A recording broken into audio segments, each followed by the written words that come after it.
Anda bayangkan coba dalam posisi korban. Misalnya dia nih ngumpul sedikit untuk punya kendaraan yang diidam-idamkan. Dia cuman mau apa coba? Nggak mau mobil yang mewah-mewah. Yang penting tidak kena hujan, tidak kena panas. Nah, yang penting anak-anaknya yang masih kecil-kecil itu supaya tidak kehujanan dan tidak kepanasan, punya unit kendaraan yang roda 4 gitu. Tiba-tiba apa? Kena korban penipuan.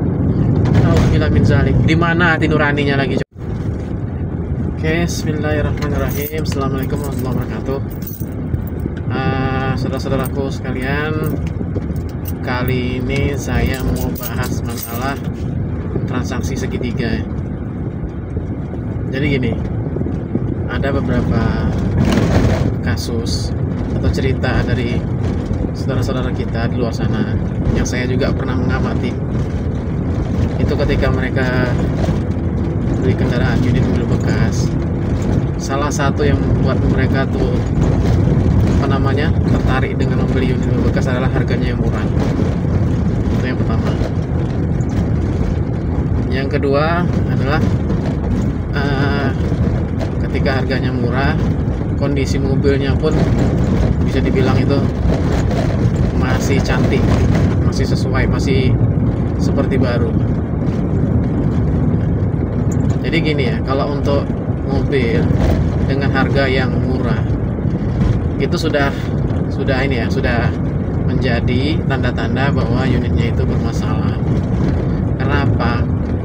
Nggak mungkin lah orang itu jual mobil unit tahun muda, mobil sehat dengan harga separuh harga kadang-kadang ditaruh. Dan kadang-kadang saudara kita itu melihatnya di marketplace yang tidak bisa dipantau keamanannya, seperti di Facebook Marketplace. Itu kan nggak ada. Beda dengan platform-platform yang jual beli online yang ada di ini ya. Tapi sudah untuk kendaraan skala mobil itu nggak ada yang besar marketplace-nya. Tapi sebagai contoh, marketplace yang ada di Indonesia itu memberikan security yang membuat mereka itu ketika berbelanja itu bisa aman. Kalau ada penipuan bisa ditindak, bisa di-ban. Kalau di Facebook itu nggak bisa dipantau security-nya. Yang terjadi apa? Akhirnya ketika calon pembeli ini tertarik dengan unit dengan harga murah itu, akhirnya mereka mulai terpancing dengan harga yang murah yang ditawarkan sang pembeli di marketplace, rata-rata di Facebook ya,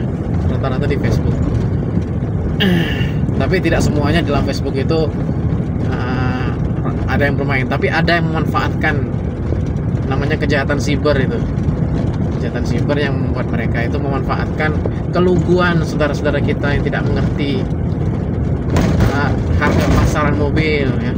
Terus mobil itu salah apa enggak itu ya. Rupanya setelah kejadian itu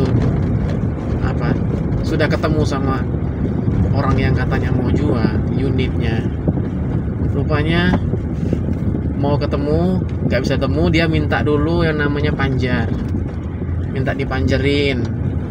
Modusnya macam-macam ya, minta dipanjar, nanti unitnya mau ini, soalnya banyak yang A, B, C, D. Akhirnya yang calon pembeli ini dengan lugu dan polosnya transfer sejumlah uang yang diminta sama si pelaku.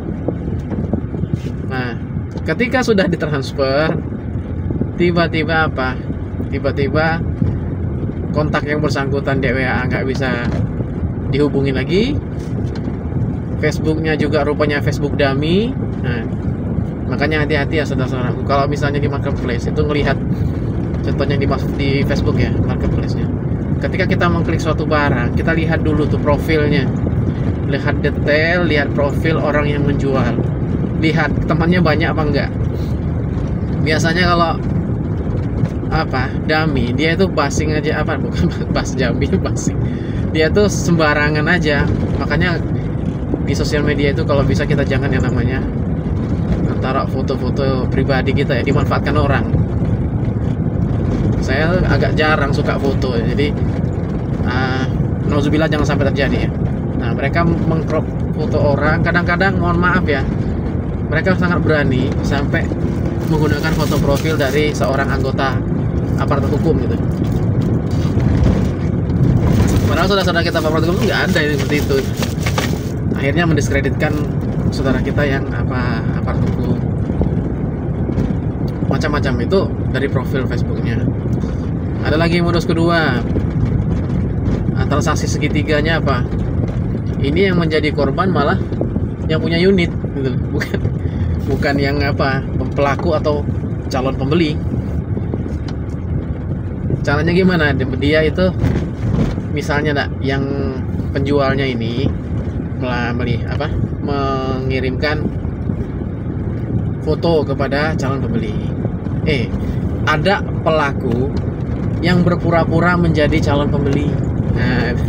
Nah ini, ketika dia berpura-pura menjadi calon pembeli, dia minta foto, minta KTP, minta SIM, minta minta SIM, minta SKNK, BPKB, dan konyolnya lagi, alhamdulillah, saudara-saudaraku, ini yang paling aneh. Yang masalah mencangkut kepemilikan pribadi itu nggak boleh kita itu ngeser-ngeser sama orang yang nggak dikenal. Kecuali ketika misalnya dia minta STNK, cuman kita blur nomor rangka, nomor mesin, ya itu udah masalah sih.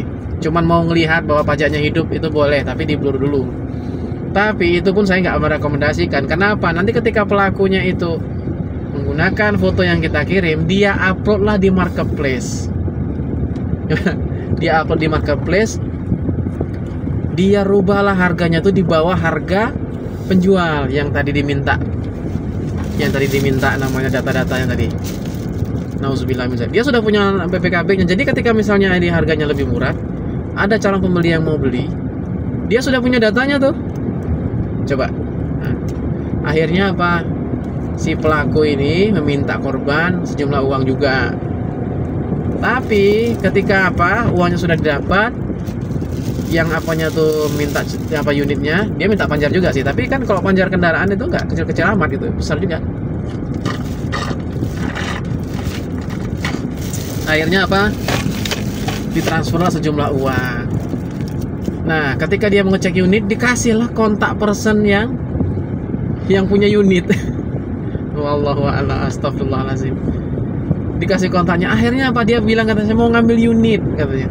Saya sudah panjar ini bla bla bla, mau test drive. Ya Allah, sebegitunya sampai orang mencari uang ya. Ibaratnya itu orang makan orang lah. Jadi gimana coba? Nah, itu baru dua kejadian itu. Jadi yang menjadi korban ini yang kedua ini adalah yang punya unit. Ya unit ini nggak tahu apa-apa kan gitu. Rupanya dia transfer kemana gitu, dia tahu gitu. Jadi kadang-kadang mau main transfer aja. Jadi ketika misalnya dia minta data, dia mengaku memiliki unitnya, tapi nomor rekeningnya nomor rekening si pelaku ini. Yang menjadi korbannya apa? Yang menjadi korban calon pembeli sama yang punya unit. Waduh, banyak lah kalau mau cerita masalah transaksi segitiga nih, macam-macam. Ini yang ketiga lagi. Ya ini pelakunya mengaku saudara, macam-macam. Mengaku saudara yang punya unit, gitu loh. Nah, ketika misalnya ini unitnya ini loh. Unitnya itu sebenarnya sudah dicek, misalnya kan. Pelaku sudah ada transaksi segala macam, bukan sudah transaksi, sudah diposting, sudah ada chat, sudah ada perjanjian, sudah ada mau cuman pada saat dilakukan transaksi, si pelaku ini yang mengaku saudara dari pemilik unit ini, yang mengaku pemilik unit ini bilang sama si korban, nanti kalau misalnya ada mau transfer ke rekening aja, ini aja Pak, biar harganya lebih murah, biar bisa miring, nanti panjar aja ke tempat saya, nanti biar saya yang negosiasi katanya kan. Nah, ketika ini sudah dicek sama pemilik unitnya, calon pembelinya, dilihat juga sama itu, ada di tempat itu padahal orangnya. Cuman yang yang segitiganya ini yang nggak ada di tempat gitu. Akhirnya Udah Pak, ini Pak, cek ini segala macam. Ya Pak, deal berapa harganya, apa sekian.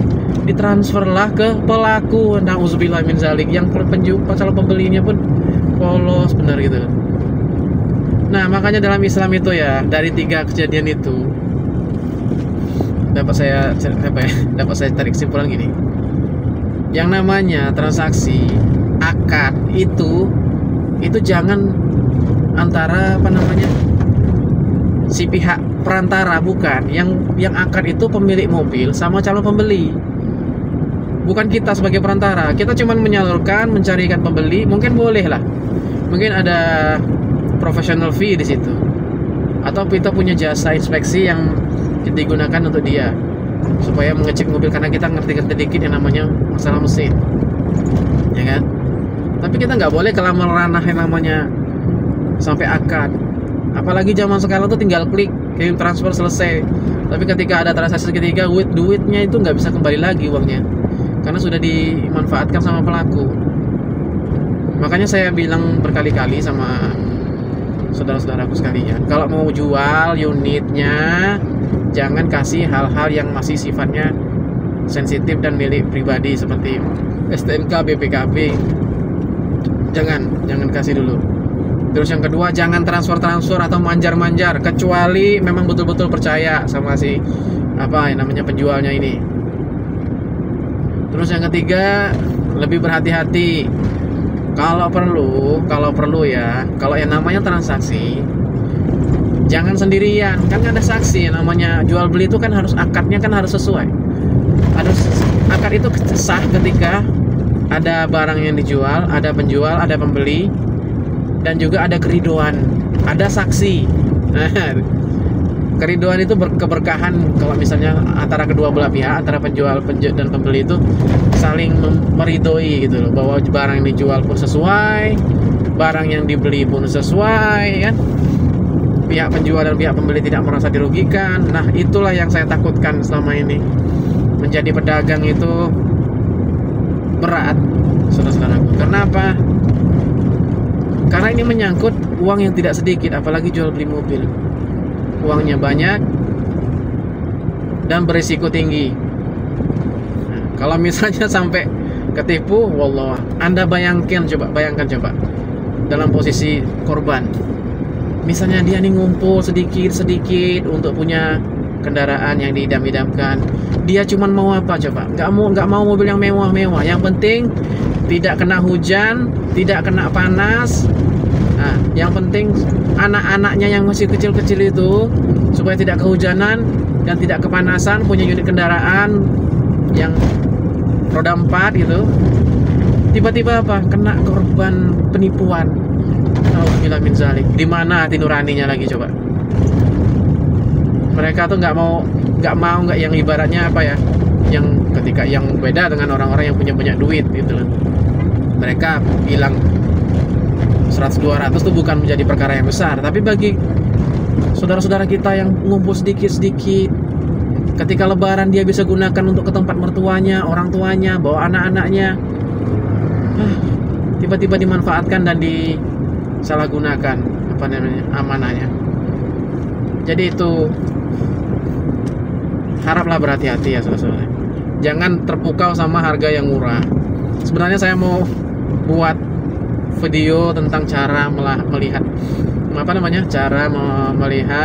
unit kendaraan di marketplace, tapi kalau saya ini ya boleh kasih pendapat ya, bukannya saya nggak mau ngajarin, tapi rata-rata memang di marketplace Facebook itu 95% itu pemain. 95%. Ada beberapa yang 5% tuh, itu pun kalau misalnya dia posting itu tuh yang dari masyarakat umum. Ketika dia posting, itu yang 95% sudah mulai ngincar, karena mereka sudah tahu teknik cara mencari kendaraan di marketplace. Dia bisa filter kendaraannya, dia bisa tentukan ini pedagang apa enggak. Kelihatan kan dari profilnya dia itu pedagang apa enggak. Nah, sebenarnya dunia perdagangan mobil bekas itu, perniagaan mobil bekas itu kalau mau butuh waktu, ibaratnya jam terbang, butuh jam terbang supaya kita mahir atau kita sudah biasa menghadapi hal-hal seperti ini. Kadang-kadang ya, tidak usah. Saya saja kadang-kadang sering meleset. Saya aja sering meleset. Kan ada yang sempurna kan? Nah, itu. Nah, nanti video berikutnya saya akan buatkan. Itu sebenarnya saya sudah buat ya. Saya buatkan gimana caranya mencari inspektor mobil yang amanah, inspektor mobil bekas yang amanah. Kenapa? Saya lihat semakin kesini ini semakin banyak inspektor yang bertanggung jawab ada gitu ya. Cuman ada yang abal-abal juga ada. Ini mendiskreditkan inspektor mobil ya. Jazakallah khair. Mudah-mudahan ini informasi yang bermanfaat. Jangan sampai terjadi hal-hal yang seperti ini lagi di kemudian hari. Dan saya ingatkan kepada para pedagang atau yang jual beli mobil bekas, ingat kita ini bakal dihisap gitu loh. Kita bakal dihisap, kita bakal diminta pertanggungjawaban, dan setiap kezaliman yang kita lakukan, apalagi masalah sifatnya masalah hak orang lain, itu berat. Kita akan dihisap dengan korbannya, kita akan dihisap dengan anak istrinya yang menunggu itu. Nah, bisa sedih. Jadi jangan main-main lah dengan amanah ya. Biarlah kita lambat dapat rezeki tapi berkah. Rezeki itu pasti datang di saat yang ibaratnya kita nggak duga-duga. Dan setiap hari kita dikasih rezeki. Cuman cara Allah itu kita nggak tahu. Itu hal yang gaib.